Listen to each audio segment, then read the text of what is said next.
Welcome to Your Family Dog, a podcast dedicated to helping families love living with dogs. Here are your hosts, Julie Fudge Smith and Colleen Pelar. Hi, welcome to Your Family Dog. Today, Julie and I have a special guest, Pam Wanveer.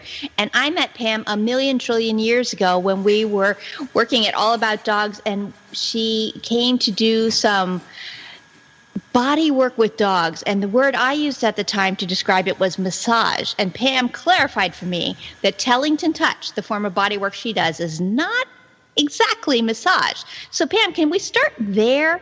How does Tellington Touch differ from massage? Well, I will tell you. Massage actually, when you go to a masseuse, they work through the skin to the muscles, and actually, what they're working is your muscles. And with TTouch, really, we're just interested in the skin. So we just really are interested in doing these specific movements on the skin. When you're working with the skin, you can feel how tight or how loose they are. Some dogs, their skin is as tight as a drum head. Mm-hmm. And a dog who's more calm and less anxious, their skin is kind of loose. And if you think of what it might look like for a basset hound or something with a lot of loose skin. But even a basset hound can have a lot of anxiety. And then that, even though they have folds, it will feel hard to move. And if you can work with that a little bit, doing TTouch, it changes often. They start to learn how to relax. Very cool. What I would say is when I do TTouch, my husband will say, can you do that Melty dog thing on the dogs? And yes, I can do the Melty dog thing on the dog. So that's what he calls it, the Melty dog thing. Because the dogs go from like, oh, I'm really excited to, oh my goodness. I just feel so good. And the yawn comes and the stretching, and then pretty soon we're just melted. We are the Melty dog. So, and I learned TTouch from you. It was several years ago, and I was raising... But not a million trillion? Just a million. It was just a million, not a million trillion. Maybe a million billion. Anyway. Did I have dark hair then? Yeah, I think so. But... I was a puppy raiser for a service dog, and I brought Journey to one of yours, and learned a lot. And then later on, I bet you don't remember this, but when I was looking for a dog of my own, everybody at All About Dogs said to me, I think you should get a flat-coated retriever. And I called you, and you directed me to Judy Gladson, where I got my first flatty in 2006. Best dog I ever owned, and I've been meaning for, 12 years now, 13 years, to write you a thank you note for that, for the introduction to Judy Gladson. That's right. So, wow, that's cool. Yes, I love them. They're very cool dogs. Yes, and they respond very well to TTouch. I have found both of my flatties, they just get it right away. But then, I think probably most dogs, if you get it right, they get it. Do you find that to be true? Yes, and and it often takes a little bit of, it's almost like programming. Like if you're trying to patch in a program or install some new software, they often don't. It can take a little bit of time for them to understand how to shift themselves emotionally. Let me put it that way. So it's almost like you have to lay like a little bit of groundwork by doing it for a little bit. And then when you are in a more stressful situation, you can just reach down and do some TTouches, or when they're something's going on and they're responding to the environment, you can just reach down, do some TTouches. Their body goes, oh, right, I can shift. And they'll just kind of settle down a bit. Okay. So, yeah. So it's kind of you could help them with it when things seem to be a bit overwhelming for them. It's a time you can just reach down and do some, and then their body remembers if you've done some of the homework, or sitting in front of the TV doing some TTouch while you're watching movies is a good time. I know that TTouch has a lot of different moves, and they all have names, and I know none of the names anymore. I used to know some of the names, but the names have fallen out. But the move that I teach my clients most often is just a simple circle that moves the skin. Yes. And then slide down and do that again. And that is now actually the way I pet all dogs. So if I'm petting a dog, it's that little slow circle that moves the skin. And when I'm explaining it to clients, it's really funny because I cannot talk slowly and I can't do slow circles while talking. But I'm like, so I'm going to do this and then I'm going to shut up and I'm going to do circles and then I'm going to talk again and there'll be fast circles when I'm talking. So sorry. What is that move? And is that one that you go to as a regular one? Yes, and that is the TTouch circle, and it can be done with. And the thing is, most of the moves in TTouch are TTouch circles. It's just the part of your hand you use to do it is where the name derives from. Oh. So I can use the tips of my fingers to do it, and that's called one thing. I can use my whole hand to do a nice bigger circle. That's called something else. And there's like 20 of those. So, but in fact, you're doing circle and a quarters. Yes. And as long as there's no, unless you're going to become a practitioner, you don't really need to know the names. You just need to know that you're doing circle, and a quarters. So there are also lifts and slides. You can connect the circles, or you can.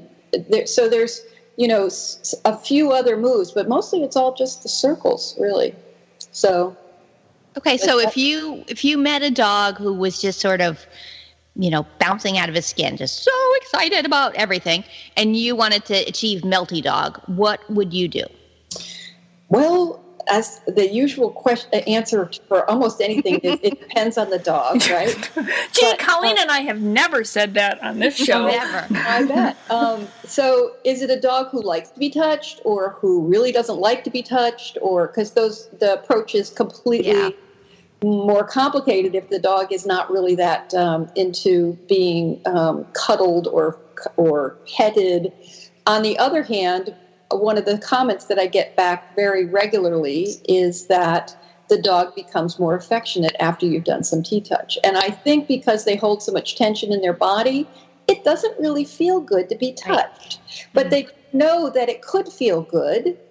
So there's usually kind of a little interaction or dance when you first start doing TTouch with dogs who are a little more standoffish, because you do just a couple of TTouches and then sit back a little bit and see if the dog walks away from you or comes toward you. And right there, you kind of started a dialogue that they, on some level, I think they start to understand that you're actually listening to them and not doing it to them. Mm-hmm. And that is part of the interaction that I think makes a difference with these, with when we're working with the dog. So what would I do? I'd probably first see if they like their ears done, because ears and neck are something that is often a place that they like, mm-hmm. or chest if they don't like, if they've had ear infections and when you touch their ear, they think, oh gosh, here come the drops. The chest is maybe a good place. So just find a place that you can have an interaction with these circles that they enjoy. And from there, you're going to work toward other places. Do they hate their feet being touched? You go past the shoulders and they turn around and look at you or sit down or step away? They're saying, whoa, I don't really feel comfortable you touching me back there. So then there's ways you can work to getting to those places. And once they drop their guarding around those areas, it's amazing the behavior changes that can occur. Okay, so for example, say a dog does not like to have his or her paws touched. Yes. I think is a fairly common one. Yes. So how would you go about getting a dog to accept that? So say they let you do their ears and their neck, then do you just sort of slip down and maybe try a hip and then come back into the neck, and then maybe try a little bit longer, like maybe on the thigh, and then come back? How do you get a dog to start to accept it? The feet are pretty big, are pretty up there in the complicated zones, as are hind ends and tails often, and the mouth often. But if there's an area that is a kind of a difficult area for them, what I would do is I get a kind of a dialogue going with them in the areas that they're comfortable with. And then I'll just go down a little bit, do a couple down, go right back to the comfort zone. Okay. So, because what happens is we go, okay, I'm going down the leg. Here's a circle. I'm doing a little more. I'm going down the circle. And we start, like we're going for the foot. They can really feel that. I mean, but if we just go to one and go back up, it's like, oh, wait a minute, she's going down there. Oh, no, she didn't. After that, oh, no, she really didn't. And it starts them to it just kind of, well, I don't know. It's not, maybe it is desensitization. I'm not sure. But little by little, they start to trust that you're not going to grab that foot and cut the nail, or right. Yeah. You could usually within a session or two work your way down. The other thing you can do is work down just maybe a few circles down past the elbow or knee, and then just turn your hand over and run it down. Either maybe at first not even touching, just making the movement that you're going down the foot without touching.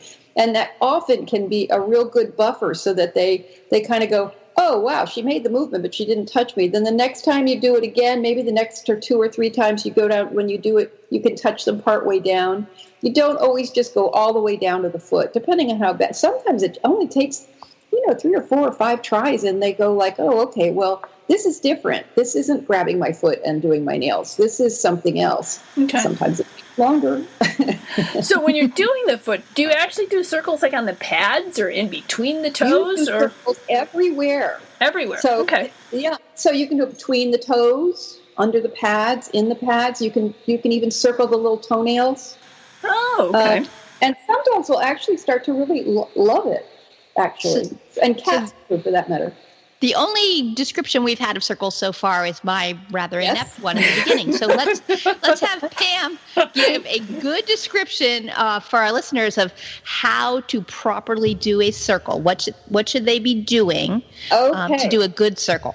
So without this will be interesting because I've never done it without a visual. So I know. Let's see how I do. Sometimes just act things out and hope that comes through. If I were to draw a clock face on the back of my hand, and I were to put my fingers at the bottom of that clock on 6, and I were to push the skin up to 9, then up to 12, then around to 3, and then to 6, and past where you started at 6, up to 9. I am doing an actual circle and a quarter. I am not drawing a circle on the skin. I'm almost pretending that where I put my fingers on that 6, there's Velcro there. And that little part of that skin, that little piece of skin, I'm going to push all the way around the clock. So the skin is moving in a circle and a quarter. And that is a TTouch circle. People tend to want to put more pressure on, especially if you're working with massage therapists, because they are used to applying pressure. This is a very light work. So we often will put our fingers on our cheek and do the circle and a quarter there so that you can also do it on your eyelid if you don't have contacts in. You do a circle and a quarter on the cheek, moving the skin in that circle and a quarter, but not deep enough that you feel the bone. So you're actually moving the skin without feeling the bone. That's about a 1 pressure. And if you press in a little bit more and you feel the bone contour, then that's about a 3 pressure. And that's pretty much, that's generally what we use. You can use 1 finger, 2 fingers, 3 fingers, 4 fingers, your whole hand, the back of your hand, the side of your hand, whatever's. The bottom line is, if an animal's standing in front of you or lying with you and you're doing circles, you want your hand to be relaxed and not all pokey, because if you're all stiff and pokey, it's not going to feel good. So you want some flexibility in your hand, and you want to be doing these circles kind of so your arm is straight, kind of and comfortable. So when you move to somewhere else, rather than having to cock your wrist or whatever, you can just change the part of your hand you use. So you all stay loose and comfortable. And by shifting the part of your hand that you use, you can make it so that it's really kind of a comfortable, flowy and comfortable. How was that? I think that was really good. I do too. And I was wondering, Pam, is there is there a drawing or an illustration that you could provide for us that we could put on our show notes that might actually show what you just described? Yes, I could. Now? No. Just send us a link later and we will make sure it happens. Fine. Fine. I also want to say that if you go to TTouch.com, which is the main website, there is a YouTube channel. So you could also just go to YouTube and put in TTouch. And there are lots of videos for free on how to do TTouch. And they just showed little segments on different animals. I think there's even one of Linda explaining how to do the circle, a demo. Okay, well, great. Well, we'll make sure that link gets on the show notes for people who want to look at it. Yeah, so that's... and for the people who are wondering, it's T as in the letter, not TEE or any other crazy spelling. It's TTouch. I think the British would probably make it TEA touch. TTouch. Exactly. There are many ways we could misspell this, but it's just the letter in front of touch. OUCH. That's right. Well, the other thing is, I think that you had mentioned cats that I think is interesting is that I think Linda started out doing this on horses, wasn't it? And then developed it for dogs? Because I had used her TTouch on my horses. So when my daughters were showing and they were going into pleasure horses, so that the horse's neck was supposed to be loose and relaxed, just before they go in the ring, I was doing TTouch circles in between the front legs of the horse, right at the breast, and their heads would go right into exactly where pleasure horse was supposed to be. So anyway, it does work on things besides dogs. Works on. I've actually used it on my children. There's actually... I've used it on people too. And here there isn't a general certification in our country, but in Europe, the different countries have, because here every state has its own laws about who can work on people. But in like Germany or in France or in Italy, they have one universal law. And so you can become a TTouch practitioner there for people. You can become certified in that there. So there is TTouch for people. It's just not... A lot of people here use it, but if they have to be a massage therapist or a physical therapist, or depending on the state's requirements. But anybody can use it for their family. When you were describing it, you did say one thing that I think is really important. I'd like to go back and emphasize, where you had talked about you're not moving on top of the skin, you're actually moving the skin. Yes. And I think people don't realize how irritating it can be if you're just moving on top of the skin repeatedly. That gets very irritating very quickly. Yes. Whereas if you move the skin, it's soothing and relaxing and Melty dog status. Yes, exactly. You also mentioned about doing fast and slow circles. The one thing I didn't mention was the tempo, which is if you're starting with a very excited animal, if you'll watch every once in a while, you'll see somebody with a very excited animal and their hand is going so fast. Yeah. They're rubbing their dog and they are maintaining that status quo.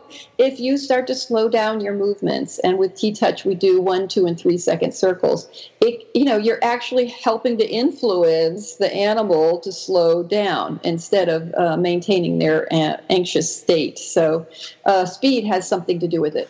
Yes. I both Colleen and I know have noticed that somebody's petting their dog and they're furiously ruffling the hair, and I'm like, breathe and slow down. And it's just amazing that how much your actions really do influence and facilitate what your dog's emotional state is as well. When my boys were younger, I would sometimes have them play. We called the game, I Can Make That Dog Fall Down.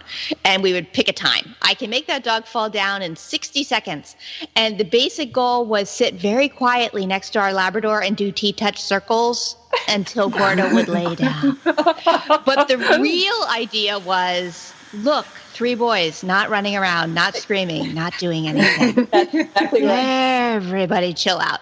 But it would be like this contest. Like, I don't know if you can do it. Do you think you can make that dog fall down in 45 seconds? I don't know. Brilliant. And Gordo loved TTouch, so he was like, yes, take a body part. And then you would just melt. One of the sneaky things of TTouch is it seems to affect not only who you're doing it to, but who's doing it. Oh. There's a sync up of the brainwave patterns. So there is something going on with that.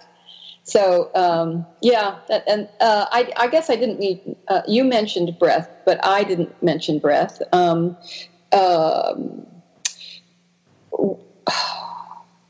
when a dog holds their breath, it's usually not because they're calm.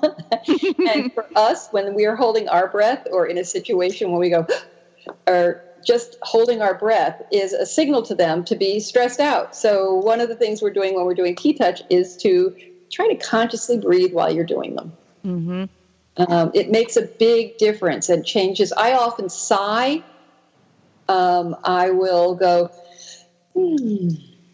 or take in a deep breath and let it out, just a little, not a lot of sound, but just a little bit, and it can shift the situation that's going on in the room when I'm in a session. So one of the things I was going to ask you too, Pam, is I talked about Melty dog, but what does that mean? What are we looking for to make sure so that we see that our dog is actually responding well? What are some of the early signals? What are some of the things you want to look for that says to you, this is working in my dog? And what are some of the signals that's telling you, it's not working for my dog? Good questions. So what I look for, a dog that I'm just meeting, when it comes in and it's looking at me, it's not blinking, it's kind of stiff, there's that kind of thing going on. When I start to work with them, there's often a little give and take. I'll do a little bit, have them see if they come toward me, go away. I'll just start working, then try again. And oftentimes they'll just come for me to work on them, and I'll just start seeing where they're comfortable being touched. But in the end, it's I watch their breathing, the breathing rate. Almost always, I'm watching the eyes to see if they blink. If they're not blinking, that's the first sign that maybe they're starting to pay attention or to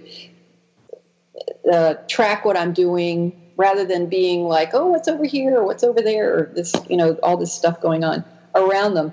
They just start to blink. Their breathing changes. They'll take a deep breath. Some dogs, if you stop for a little bit and give them a little break, which is often a good thing to do, they'll shake off.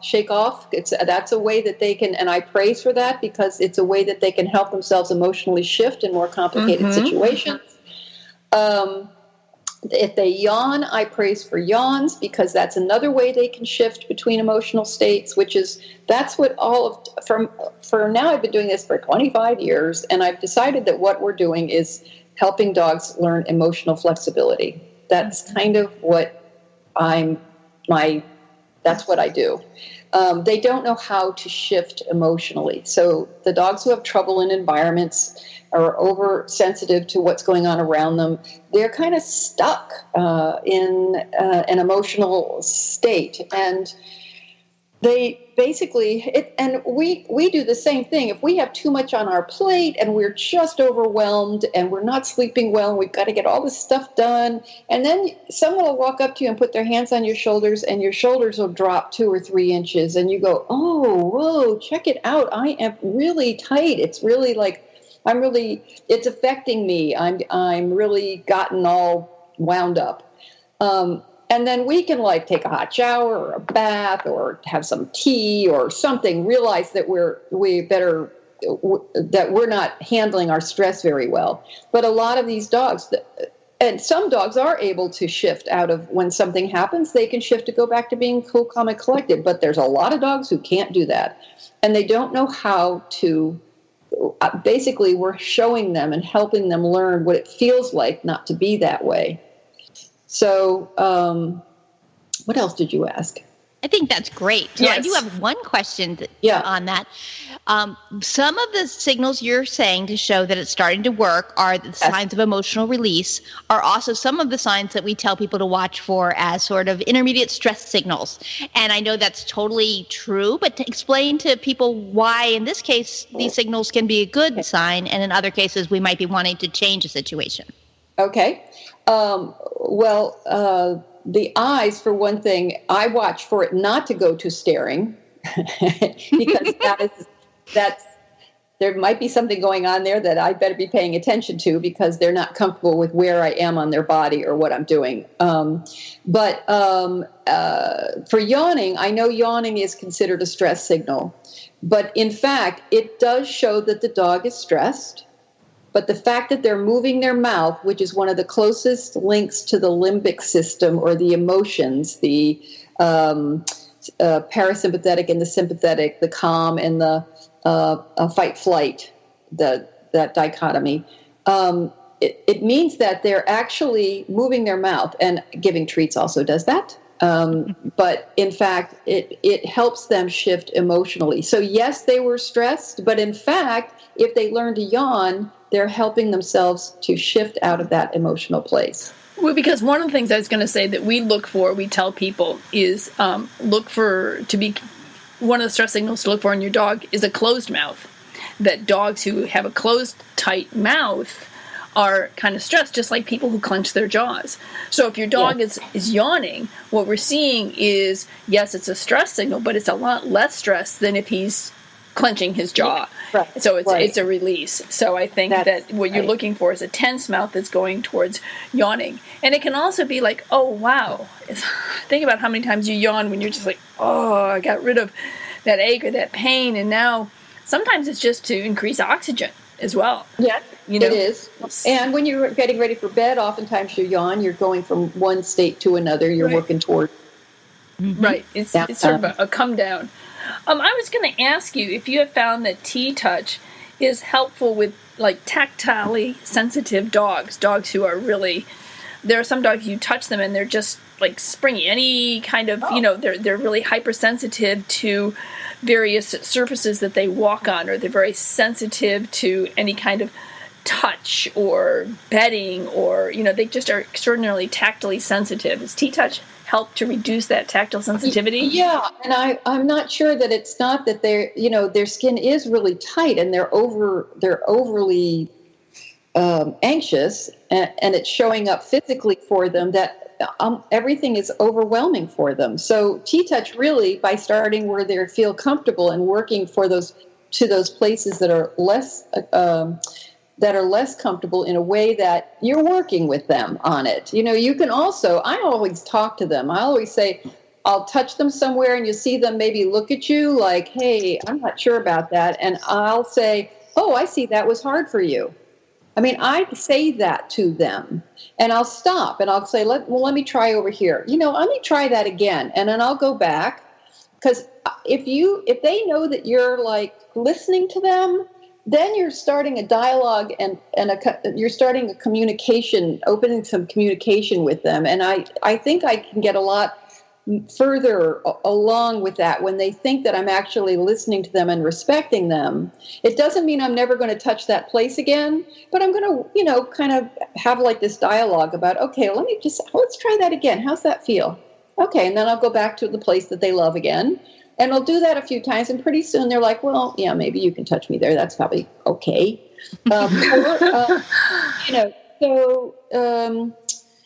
It's and for as far as surfaces goes, there's TTouch has three components. There's the bodywork. There are wraps. Everybody's heard of Thundershirts. They were designed by a TTouch practitioner, so it's just, instead of being an ace bandage, it's a little jacket, but clothes work. Any clothes work. And then there's a confidence course, which are a bunch of elements put out, and some of those are things to walk over, around, through. We use a labyrinth laid out, and we use different surfaces because that is a really excellent way of getting to have better proprioception, but also to get them over fear of different surfaces. So. And for dogs who are afraid of slippery, aren't able to walk on slippery floors, it has a lot to do with they have very poor proprioception, and or balance issues or hip issues. That's usually some physical thing going on. And with TTouch and using wraps, it can really help them become more aware of their body and where it is in space. For agility dogs, who fast is good, but if they're fast and clumsy, they're going to get hurt. So one why not have them be fast but know where their body is in space and how to use it? So it was very interesting to me in one of your workshops where we had a ladder on the floor and we're walking dogs through the ladder. Until that time, I hadn't really realized how few dogs knew where their hind feet were. Yeah. I just assumed that they knew where all 4 feet were, but their front paws were doing amazingly well, and their hind legs were just all over the place. So I use that a lot now with dogs, just to try to play with, let's figure out if you actually know where your body is. Are you inhabiting this body? Are you aware? And that's very interesting to me. That has a lot to do, once they realize that they have how to work their whole body, their self-confidence changes immensely. It's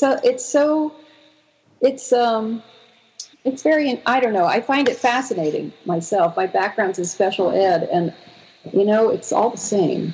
But confidence is, that's the problem with a lot of these anxious dogs. They don't have any self-confidence, and TTouch seems to really help with that. All these different elements seem to work together for that. Yeah. So, Pam, a couple of things. There's the TTouch.com with the YouTube channel that shows how to do a circle and various other YouTube or videos related to TTouch. If somebody wanted to start with their dog, you would probably have them start with just a basic circle. And where would you suggest that they perhaps, if somebody wants to experiment with this, where should they start? Ears, head, back, wherever the dog is not sensitive? Where you find the place they love the most. Find a place they love. So with some dogs, for most dogs, I'll try the head, neck, chest, ears. I'll just reach out and, like where I would normally go to pet a dog, I'll just do a circle and a quarter. If the dog steps away from me, I go, well, that's not the place. Or they shy away with the ear. The chest is often a kind of works, is a good place. A lot of dogs like their chest done. Some dogs, it's actually their hind end. They like their butt rubbed. What people would say a butt rub. So maybe that would be good. But it's interesting because the TTouch circle is a little bit more focused and conscious than just rubbing, and it's a little different. And some dogs they like their butt rub, but then they realize that actually they do hold a lot of tension in their hind end, and it's not maybe their favorite place to be TTouched at first. Tails are often a difficult place, so that might not be the place to start. And feet, as we talked about. Now, the mouth is actually, as I said earlier, one of the closest links. We actually do TTouches on the mouth, on the flews or the jowls, all around. And then a lot of times I'll do a stroke from the nose on the side of the face and up the side of the head and incorporate the ear in these long strokes. And I'll often do it over the eye so they blink their eye. So the dogs who are stary, it's like it can help shift them out of that kind of stiff and stary place, assuming they aren't a biter. In which case, then you have to go slowly. So if somebody would like to find a TTouch practitioner in their area, is there a website or place that they can go to find? There is. The main website for TTouch is TTouch.com. Okay. Or you can look up Tellington Touch.com. Tellington Touch stands for, TTouch stands for Tellington Touch, which was developed by Linda Tellington Jones. So TTouch.com has practitioners listed by every state and country because it's worldwide. Great.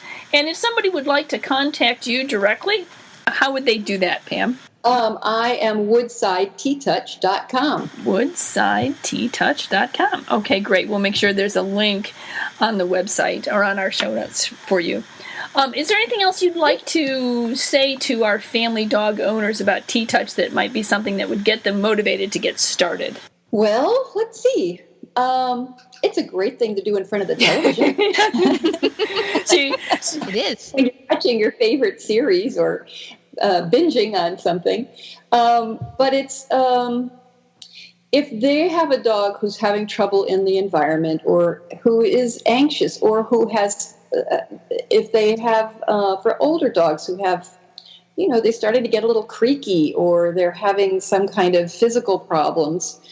It's really, it's a wonder just to give it a try, do some circles and see what happens. Try a couple of wraps, see how that does. If your dog is an elder dog and walks up to the stairs one day and just thinks, I don't think I can do stairs anymore, do some TTouch and put a wrap on them. It may change it. If you have a dog who has trouble in the car, try a wrap on the dog. You really don't have anything to lose. It's free and you can do it. I mean, lots of people have changed their dog just by watching a couple of YouTubes or getting a video or a book. Linda has, I think, 21 books now in, 16 languages, or it always changes. But there's a lot out there on TTouch. But now that there's YouTube, it's you can just watch a little segment and go, okay, let's try this. Yeah. See what happens. Yeah, I have getting in TTouch with your dog and have found it to be a really wonderful resource to have.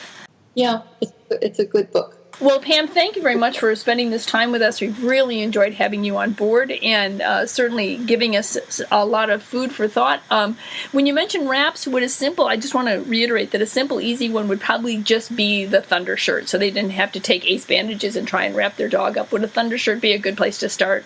Yeah, or a T-shirt. You don't even have to buy a Thunder shirt. Find a T-shirt in the drawer and make sure it just doesn't drag down on the ground. Maybe tie it up over the hips. And if you use a T-shirt, it actually fits on a dog better if the logo on the back is on the chest. So it's kind of turned around. I don't know why they fit better, but they do.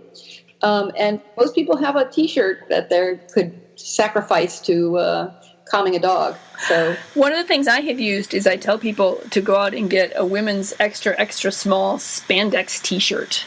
There you go. That's a great idea. It works really well, and and the more spandex, the better. So, at least for dogs, certainly not for me, but for dogs, the more spandex, the better. Yeah, I'm way past that. Yeah, me too. Okay. Well, thank you very much for having me. Thanks for coming. We really appreciate you coming and talking to us and sharing a few tips with our listeners. We really appreciate that. I love it. Thanks, Pam. And I'll see you next week, Colleen. Bye-bye. Thanks for listening to Your Family Dog. Got questions? Interesting ideas? Colleen and Julie would love to hear them. Call 614-349-1661 or visit www.yourfamilydogpodcast.com to share your thoughts.